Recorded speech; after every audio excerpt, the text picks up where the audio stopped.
Okay, to start off with, I think we're looking a little bit more detail at the actual towers themselves, which were quite interesting because they needed to be hollow, because I wanted the tower to be in 3 sections, as you can see, and I wanted the miniatures to be able to be placed within the tower itself throughout the gameplay. So it was an interesting sort of problem, because obviously the tower needed to be a hollow structure that needed to be quite strong, so it would be robust enough to stand up to gameplay. So it's not as simple as it sounds to create a hollow shape that's going to be strong. So the way I decided to do that was to create a silicon mould of the front of the tower. So I first sculpted the master out of clay, and then moulded that with the silicon to give me the silicon mould, which I then cast the front sections out. And then once you've got 2 front sections, you can then bond them together to form the tower. Now this method's it's quite a messy method, because obviously you've got joins that you need to take care of, but because the towers had the main wall construction running down the sides, I didn't think that would be a problem later on. It was mainly the fronts and the window locations that I wanted to get right, and then the rest would sort of fall into place at a later date.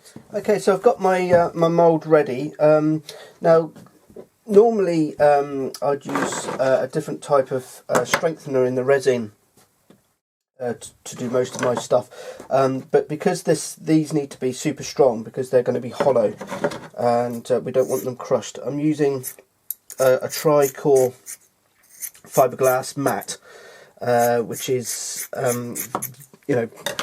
pretty strong. This will give the resin its strength, because the resin in its own has no strength. It will be quite brittle. So I've mixed up my resin with some Thixotropic in it, and I'm just going to quite liberally coat the inside of the mould to go for.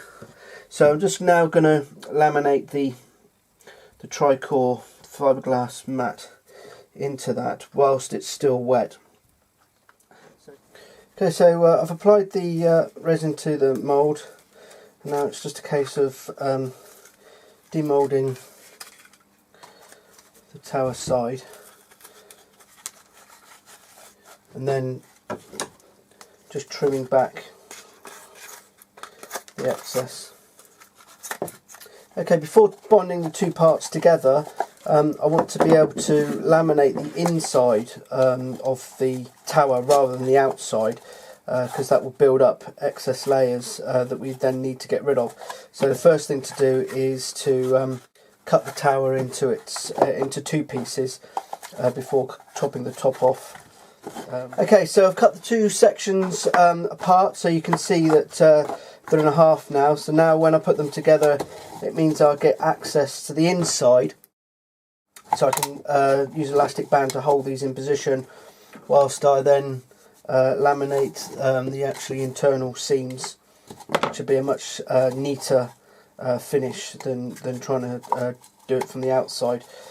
So it will end up looking something like this. I've put in a first floor as well, so the miniatures can sit or stand in the first floor, and you can see they will be able to look through the windows. Okay, so I've added these floors to the towers as well. So I'm mixing up, or I've mixed up some resin with some fiberglass matting in it, and I'm just going to add that to the floor area. Okay, so I've added the towers to the main wall structure, so you can see that now the parts come apart, and I've included a small sort of hatch to get down to the lower level, and also a hatch on the first floor, so they can get down to the next level. I've also added doors on both sides towers, so they can get so troops can get access to the main walkway or the battlements. So that way they can move to take up position on the battlements. Quite a complicated piece. The parts then can come apart to make it easier for transportation. So this all comes apart, and so it all breaks down. Okay, I've given the wall a undercoat and I've dry brushed it slightly, and I've just given it a bit of a splat with some of the sort of sprayers that I've used in the rock work. Okay, so I'm just going to go in and airbrush some of these shadows in to give it more of a three-dimensional feel. Okay, so I'm really happy with the overall colour now, and it's got some depth because of the washes and the airbrushing. But because it's Dune, I want to give it that sort of dry, sort of dusty feel. So I'm just going to very lightly go over the top now with a sort of sandy colour and just pick out some of these highlights. Okay, for the door detail, I wanted these to be sort of like a metal door, but being on Dune, there's actually no moisture. That's the whole point about Dune. So I can't rust these up because there would be no rust. So, but what I want to do is make these look quite oily, as if they've been covered in oil to protect them from the sun.